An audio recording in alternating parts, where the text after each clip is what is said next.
Thanks, Rita. You're watching South East Today. Our top story tonight, they put lives at risk on board ramshackle boats. 3 Kent men have been sentenced for people smuggling. Oliver's been at Canterbury Crown Court today. He'll bring us some more. A multi-million-pound write-off while Brighton and Hove City Council's preparing to forget the £51 million owed by the failed I360 to secure a new buyer. Puppy Progress checking in after their ex-owner was sentenced for animal cruelty. She is a complete different dog to the one that we got all those years ago. And a special Olympic gold medalist campaigns for sport with people for intellectual disabilities.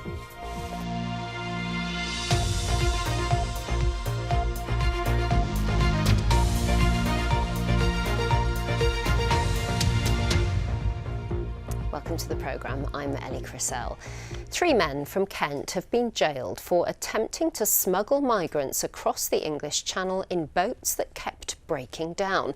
Investigators described it as an amateurish criminal enterprise and said lives were put at risk by the men who made several failed attempts to transport those migrants in August 2018, as Oliver Whitfield-Miocic explains.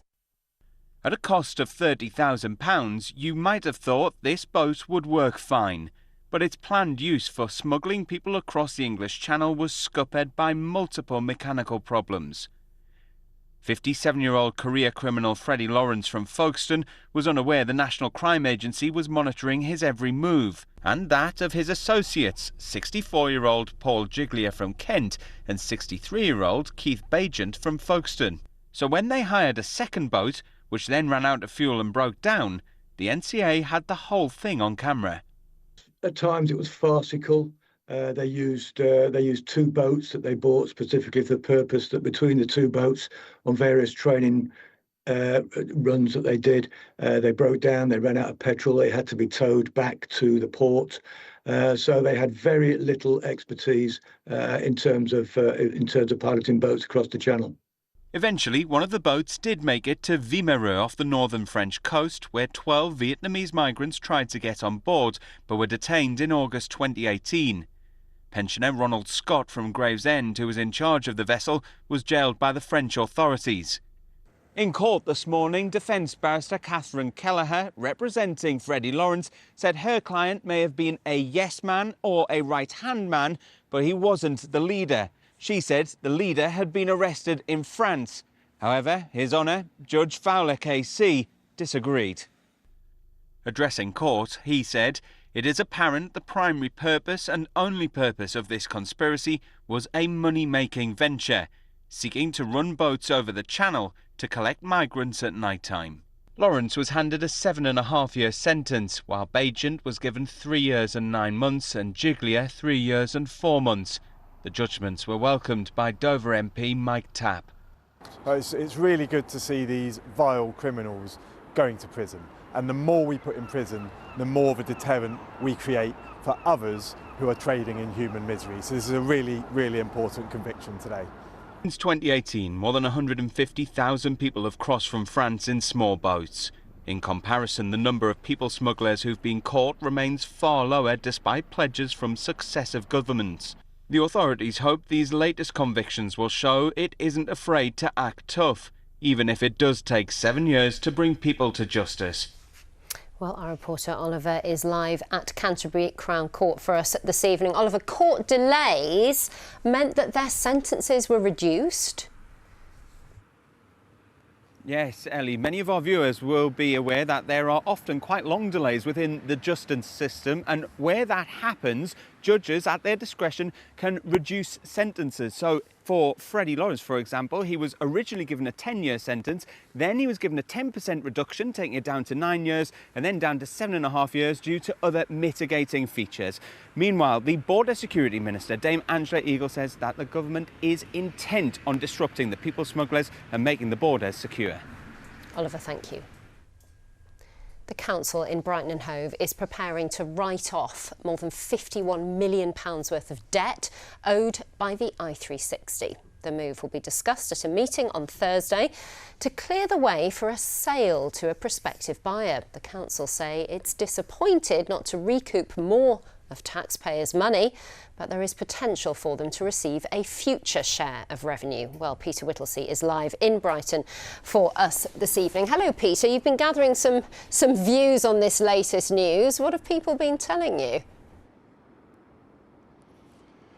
Well, first of all, £51 million isn't short change for cash-strapped councils. If you do the fag packet maths, it's basically £185 per resident, or it's the equivalent of giving every household a council tax holiday for a month. So when you're talking such a huge sum of money, it's not surprising people here on the streets have an opinion on the latest I360 saga. Well, where are they going to get 51 million? If the people who operate it are bankrupt, they're not going to find 51 million down the back of the sofa. So you've got to be pragmatic. It was a bad business decision in the first place. So, but if it can stay open, it's either just going to rot there on the seafront, or it can be a commercially viable, sustainable piece of the city. So they either pay the 51, wipe the debt, get a new investor in. That's what they say, yeah. Or it just sits and rots. Yeah. Okay. Sit and rot, that's the South Coast style. Well, the council say they've been working with the administrator for months to try and find a potential buyer, but none was forthcoming that would either pay a significant price for the I-60 or take on that debt. So they decided that they would wipe it off, and therefore the best way forward is to have some revenue sharing agreement with a potential buyer. As you said, this has got to go through the cabinet meeting next Thursday, but ultimately it will be the administrator that makes the final decision, but this will go ahead. Peter, thank you. A murder investigation's been launched after a man was found dead at a property in Brighton. Police were called to Upper Hollingdean Road at 10 o'clock yesterday morning. A 41-year-old man was confirmed dead at the scene. A 49-year-old man from Hove has been arrested on suspicion of murder and taken into custody. It's believed the men were known to each other. Members of the public tried to help a 14-year-old who spent time in a children's home in Deal in Kent, who was stabbed repeatedly on a London bus. An inquest has heard. Kelly Mbakasa was fatally injured on his way home from school in Woolwich on Tuesday last week. Two boys, aged 15 and 16, who can't be named for legal reasons, were charged yesterday with his murder. The inquest was opened and adjourned earlier today. A Sussex man has produced a series of short films to highlight the high suicide rate among the Gypsy, Roma and traveller communities. Jake Bauer's brother Danny took his own life in 2017. It's been reported that the suicide rate is estimated to be up to 7 times higher than in all other groups. Jake spoke to our health correspondent Mark Norman. There's an epidemic in the Gypsy and traveller community that's only known by the families who are suffering in silence. Our lives are being cut short by a mental health crisis that too often results in suicide. Jake Bowers, who made this film, speaks from the heart. He is from the Roma traveller community, and tragically, his brother took his own life in 2017. If that was any other community, there would be an outcry about it and people would be doing more. And we need to do more. The NHS needs to do more. We as a community need to do more. To talk to each other, to talk about mental health, to talk about suicide. The worst thing we can do is be privately in pain, but publicly full of pride. The suicide rate within this community is estimated to be up to 7 times higher than other communities. The NHS Race and Health Observatory was established by the Health Service to identify and tackle inequalities in minority communities. It says Gypsy, Roma and travellers face barriers in accessing local mental health care services. Well, there should be training for all health, education, social care professionals at the very earliest level. They should be getting to know their communities, although they're only small, relatively small in number, and they should learn from all the other reports that have been done over the years, but which have never been acted upon. They should learn from them and act upon them. You realise when you've been through knowing somebody that's killed themselves is that it just takes that pain and spreads it like a cancer to all the people that survive. So if for no other reason, even if you don't love yourself, if you love the people around you, get the help to make yourself feel better. The NHS body that commissioned these films hopes they can be an urgent call to action for the health sector and wants to see them shared widely by health experts. Mark Norman, BBC South East Today, Hastings. And if you've been affected by the issues raised in Mark's report, lots of resources that can help can be found at bbc.co.uk/action line, or you can call for free to hear recorded information on 0800 066 066. Kent County Council has announced it's to cut funding for 2 children and family centres on the Isle of Sheppey and in Thanet. Services at Millmead in Margate and Seashells in Sheerness are set to shut. The Cabinet member for Children's Services said it had been a very difficult decision, but the council is under critical financial pressure. Well, Ian Palmer joins me now with more on this. Ian, what's been the reaction to these closures? Well, you won't be surprised to hear that parents and families in Margate and Sheppey are devastated at the news of this closure. And when you look at some of the services they actually get, you can understand why. They get parent and toddler classes, infant feeding support, they get safeguarding and child protection, housing support and childcare for adult education students. So a campaign was launched to save it. It even got the support of Sean Williamson, the actor who played Barry in EastEnders. He says that these children's centres are situated in some of the poorest and most deprived areas of the South East and Kent. The MP for East Thanet, Polly Billington, says she's devastated by the decision. They have some decisions to make about how they use the money that they are given. And they have chosen not to allocate some of that money to support a children's centre that provides some vital services to some of the most deprived families in the whole of Kent. Now, I just think if you've got the opportunity to do that, when you've been given the money specifically to support the Families Hub service, that you would do that. But Ian, the council says it just can't afford to keep them open. That is right. Sue Chandler, the Kent County Council Cabinet member for Integrated Children's Services, says that the KCC is under critical and extreme financial strain. We know it has to save more than £100 million from its budget by 2026. She added, although, that KCC received £4 million of government money, there is a very strict criteria on how it can be spent and how it can be delivered. She went on to say that they remain committed to providing all Kent's children with the best start in life and that core family hub services will still be available from nearby KCC locations. Ian, thank you. A dealer has been sentenced after filming himself delivering drugs in his car.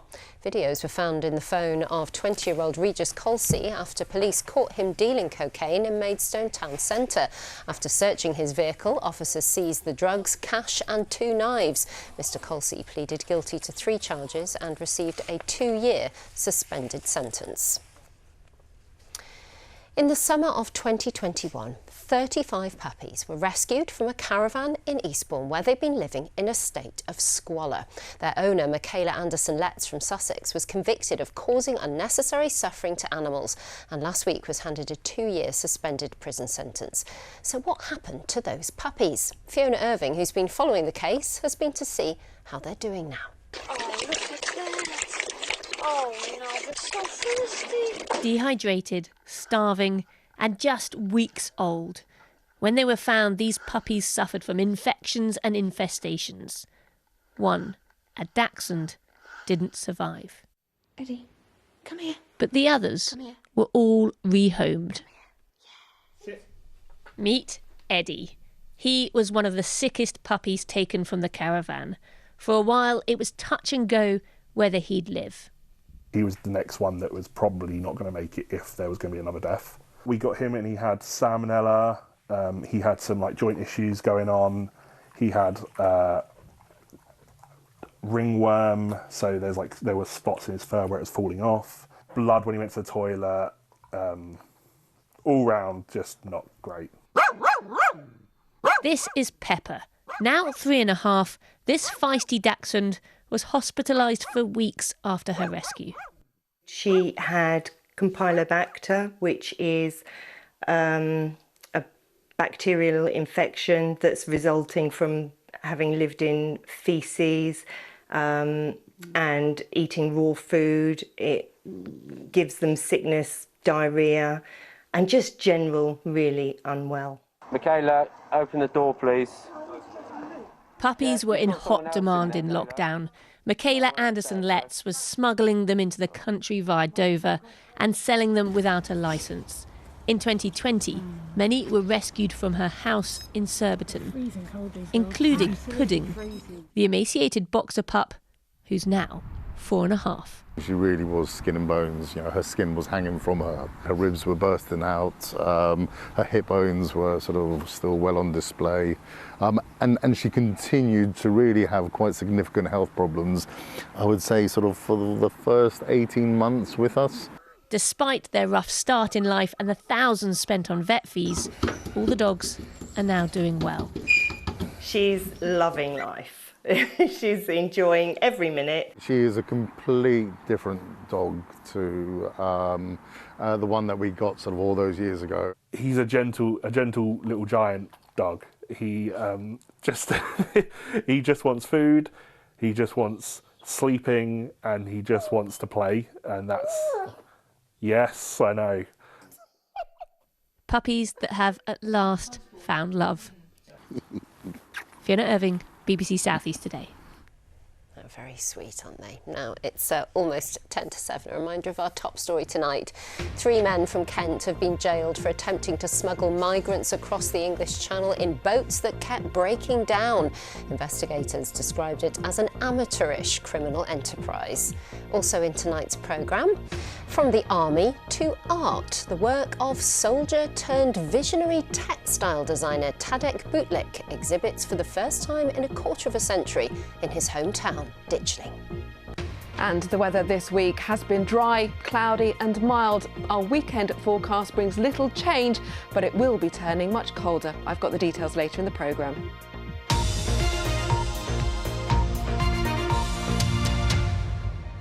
Oh, it's never too cold for sport, not really. Time for our Friday Sports Desk. James is with me. Hello.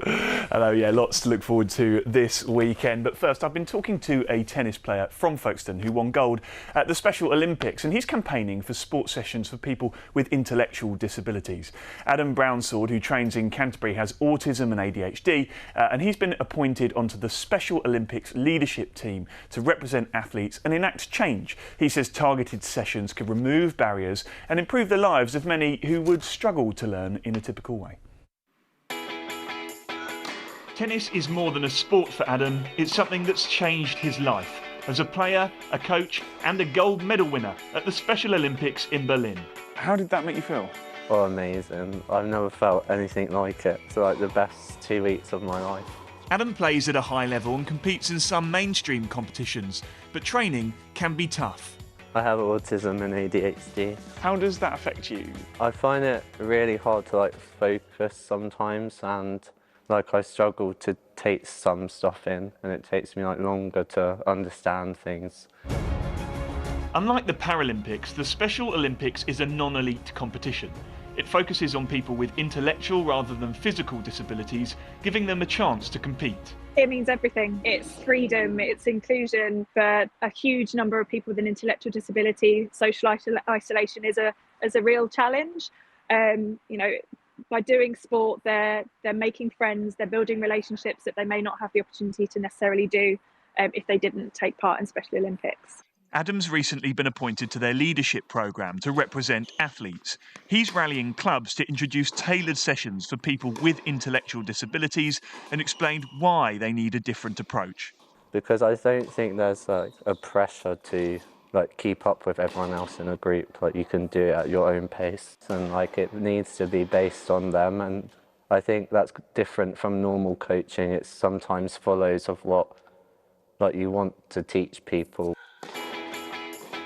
And the next World Games is in 3 years, I think. Do you know where? It's in Chile. You must have your eye on that. Yeah, I'd love to go. Tennis has been a game changer for Adam, but now he wants sport to better serve others like him. James Dunn, BBC South East Today, Canterbury.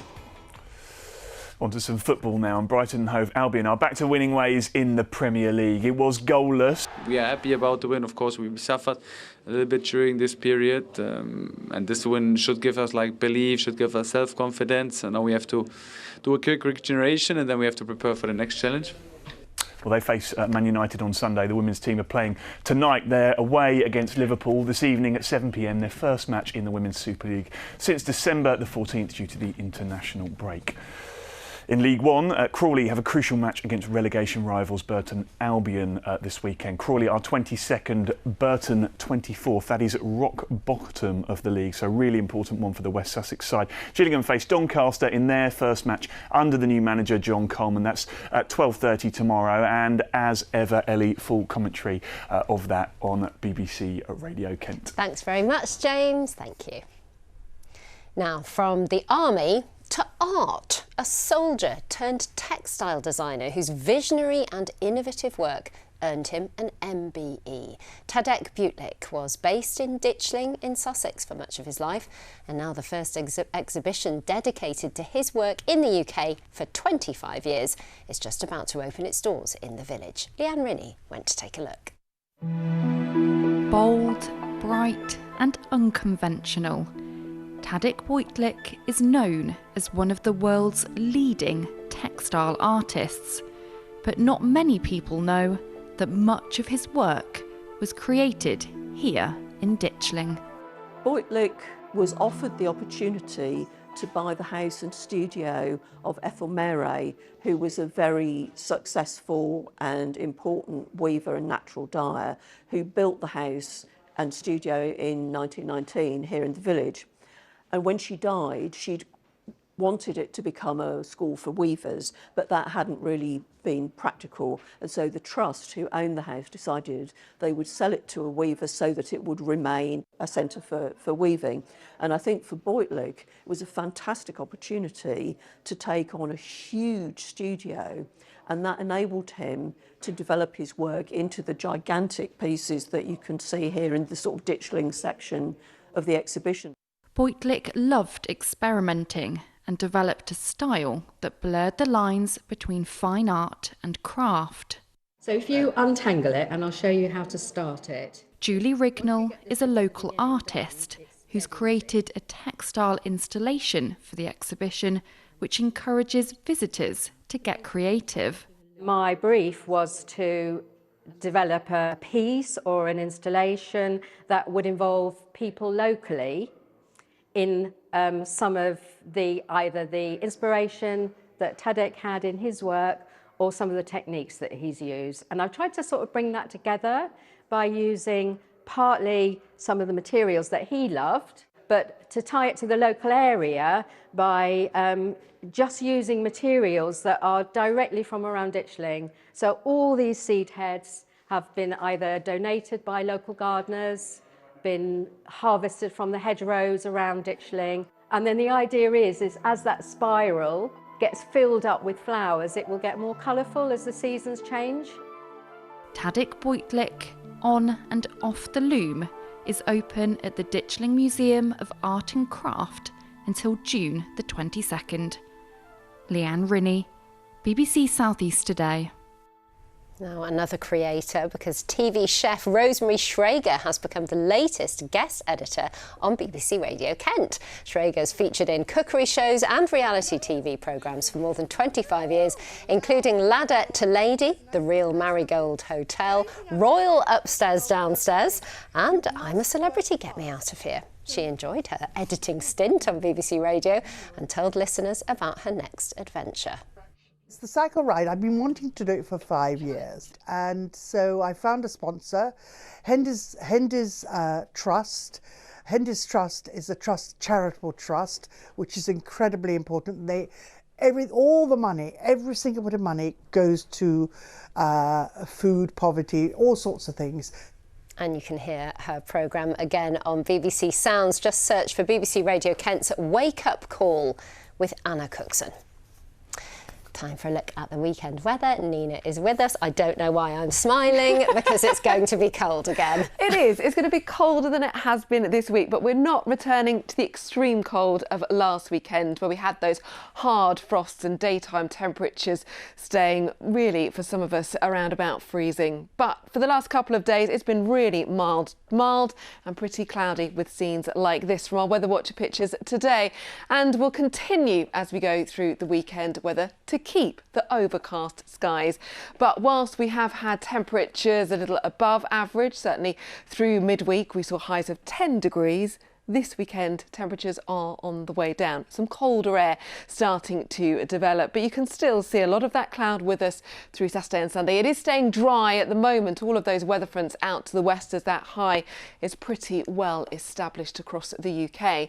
We could have some patchy mist and fog forming as we go through the early hours again. So misty, murky first thing tomorrow morning, with temperatures close to freezing. We could have a slight frost with those light winds. And as we go through the day, the cloud is fairly thick. Any mist and fog just lifts into overcast skies. The winds stay light and those temperatures struggling, climbing just a few degrees. I think into the afternoon we're looking at highs of 4 around the coast. We may just get to 5 degrees, and then as we go through Saturday evening, it stays dry. The cloud is still quite thick, so once again potentially some mist and fog forming by morning. And temperatures will be very similar on Sunday morning, close to freezing, so the potential for a frosty start to the day. Through Sunday then, we'll lift the mist and fog gradually through the morning. The afternoon keeping the grey skies, any brightness very limited indeed, and temperatures fairly similar, 4 to 5 degrees. So it's a settled, quiet weekend of weather. And even as we go into the start of next week, this high is still with us. It doesn't want to go anywhere. It stays keeping things dry, if a little cloudy. The longer range forecast shows that possibly some signs of things beginning to change through the middle part of next week. We might just start to pick up this area of low pressure developing in the Bay of Biscay and heading towards us. And if it does do so, the winds start to pick up. They strengthen, they lift the temperatures, the cloud becomes a little thicker, and potentially some outbreaks of rain. But no signs of any rain this weekend. We are going to stay dry with that high pressure in charge, but pretty cloudy skies, and it is going to be just slightly chillier, Ellie. Oh, chilly, dull. We hate January. Thank you very much, Nina. That's it from Nina and from me and from everybody here. Claire Starr, though, is back with your late news update at 10:30. Bye-bye for now.